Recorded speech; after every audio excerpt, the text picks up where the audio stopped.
Créé en 1994 à l'initiative informelle des commerçants des deux Congos, dans le but de promouvoir les échanges commerciaux entre les deux pays, le marché forain de l'Iranga se trouvait déjà au bord du déclin.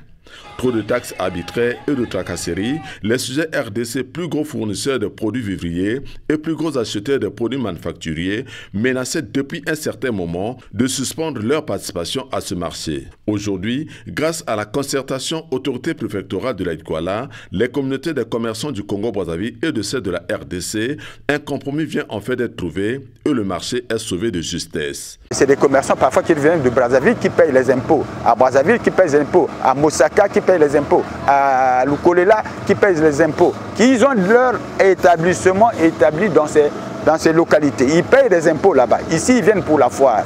Je ne vois pas pourquoi les services de l'État, pendant 3 jours, vont venir demander ces choses-là aux commerçants qui viennent pour une fois. Nous avons demandé aux services d'impôts de la Douala de ne pas agir ainsi, sinon nous allons détruire ce marché-là. Petit à petit, les sujets RDC commencent à revenir en masse et exercent librement leurs activités. Au départ, il y avait trop de tracasseries, des interpellations arbitraires, mais aujourd'hui, tout a changé avec l'arrivée du nouveau sous-préfet.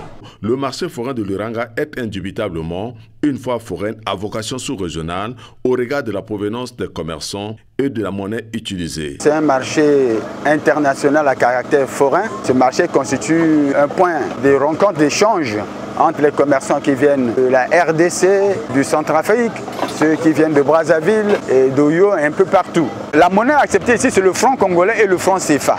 Le dollar est parfois utilisé par les amis qui viennent de la RDC. Loin d'être une simple foire foraine à vocation sous-régionale, le marché forain de l'Iranga est aussi un modèle de l'économie bleue exercé en toute ignorance par ces commerçants que les gouvernants des deux pays initiateurs se devraient de promouvoir que de le détruire par des taxes arbitraires qui ne profitent qu'aux particuliers.